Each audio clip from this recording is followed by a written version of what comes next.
Hi, friends of ecomaine. Today we're going to show you how to make recycled paper out of stuff that you've got lying around the house. So to start, what kind of things you'll need?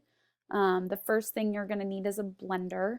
Hopefully you've got one in the house, and if you do, and maybe one that's been kind of collecting dust, that's the one you want to use.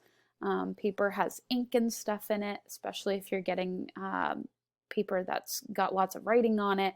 And so that's not stuff that you really want to eat. If you've got a well-loved one that's on its way out, that's one you want to use and not a brand new blender. And if you do have to use a brand new blender, just make sure you clean it really, really well when you're all done.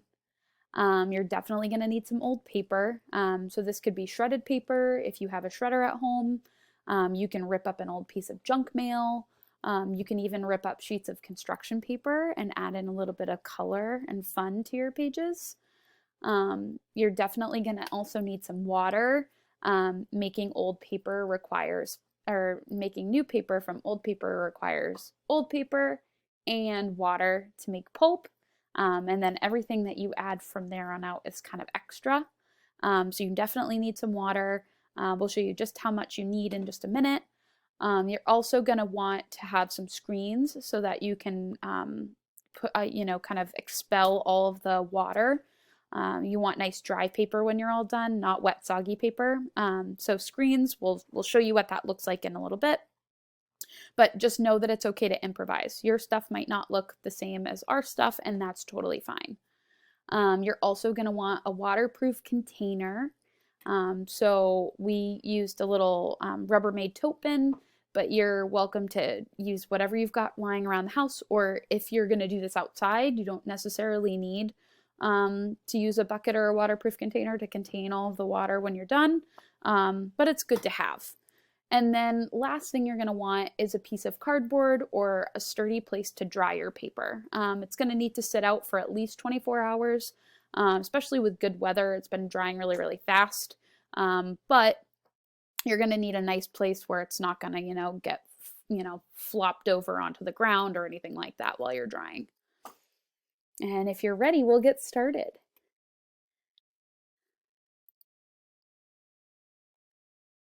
So you can see here that I'm ripping up those pieces of paper into tiny, tiny little pieces. Again, you can do this with construction paper. I actually just took a junk mail envelope, took the plastic window out and ripped that up into little pieces to put in here. I also have some shredded paper on hand that I'm going to add. But you rip it up as small as you can. It just makes it a little bit easier for the blender. You can see here, I've got the Ninja blender that I'm using. That thing's got some really crazy blades. And you don't have to have one of those, but it's definitely nice to have a blender that can really pulp up that paper and puree it really well. So I'm going to add probably about 2 cups of shredded paper. You want pretty big scoopfuls, or if you're, if you got little hands, you want to get really big handfuls of shredded paper, and then we're going to want to add our water from there. So in this video, you can see I have a lot of water. I filled an entire pitcher, and I'm going to use most of that to cover up that paper.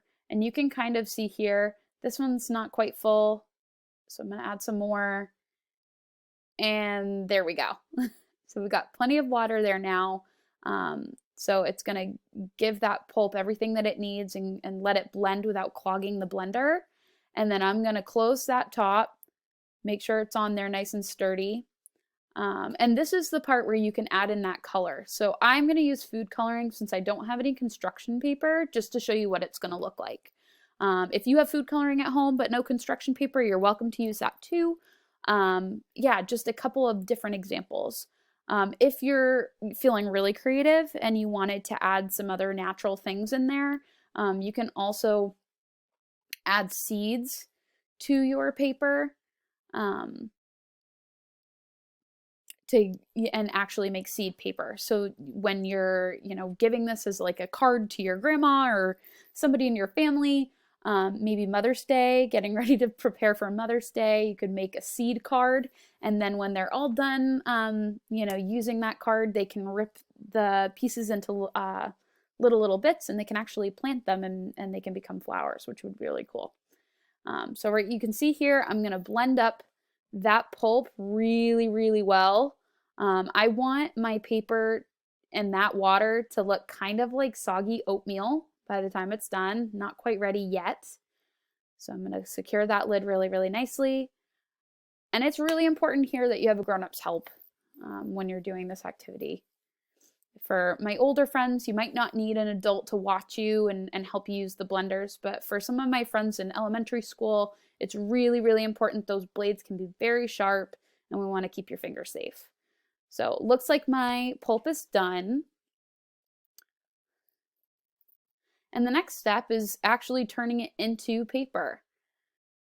So here I'm getting ready the screens and the blender. The blender is all done. We've got all my lovely paper pulp. So I'm going to put that off to the side. I'm going to take that blade out so it doesn't fall on my screen or jump out and bite me. And then I'm getting my screens ready. So you can see over on the corner of the screen, I'm going to bring them up a little bit closer. But here are my screens. One's made with an embroidery hoop and some tulle, and the other one is a wooden frame. It's covered in some duct tape to protect our hands because we have a metal screen there. If you were really in a pinch, you could actually use a screen from a window. You could just pop that out, borrow it for a little while, use this to make your paper, and then hose it down when you're done because you're going to get little paper bits stuck in there. But you could really improvise here. I chose the embroidery hoop because I had some of those lying around the house, and I had some old tutu skirt lying around, so I can reuse those, and it's really cheap. Or you can, you know, kind of go all out and get the wooden frames.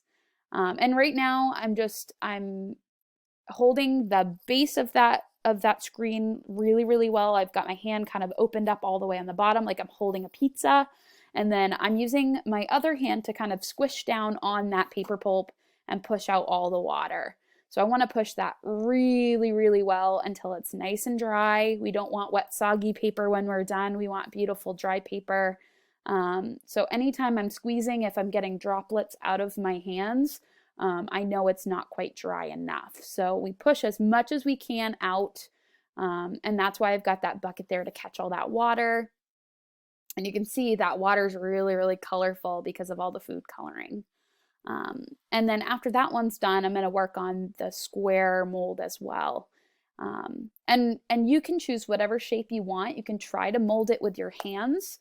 You can also give it a cut once it is dry, and cut it in, you know, cut it into the shape of a heart or make it a star. Whatever you really want to do with that, you can kind of be creative there.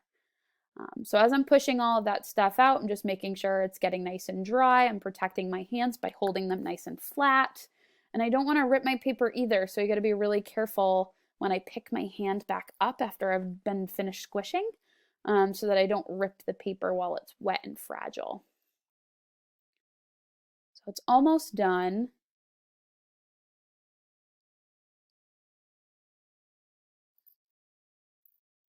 And once those are finished, it's going to be time to transfer it onto a piece of cardboard to let it dry.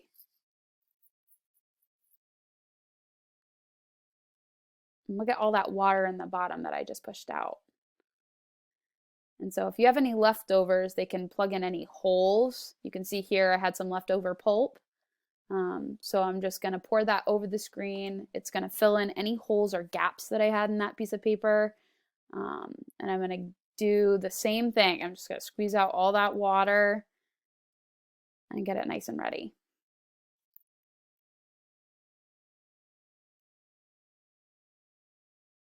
So once that's done and I've got two nice dry pieces of paper, they're ready to go onto a piece of cardboard to finish drying for the next day or so. I'm going to leave these ones outside since the weather's been really nice and we haven't really seen any rain. And I just flip it over onto another sheet of cardboard. Or you can just use something sturdy that will hold it in place while it dries. I've used a couple sheets of paper before and that's worked fine, but cardboard really does do a good job and holds it together really well. So this one, I'm just going to make sure it's fully off there, not stuck on the metal screen. And then there's my paper. I'm going to smooth it out a little bit because there's some rough edges. Um, but for the most part, this is done. This is my sheet of paper. It's going to dry. It's going to still have a little texture on there, but that's how we know it's homemade. And each of them is going to look a little different, which is great.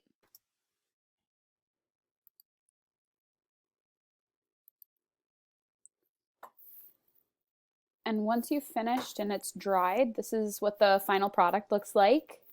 Thanks for watching.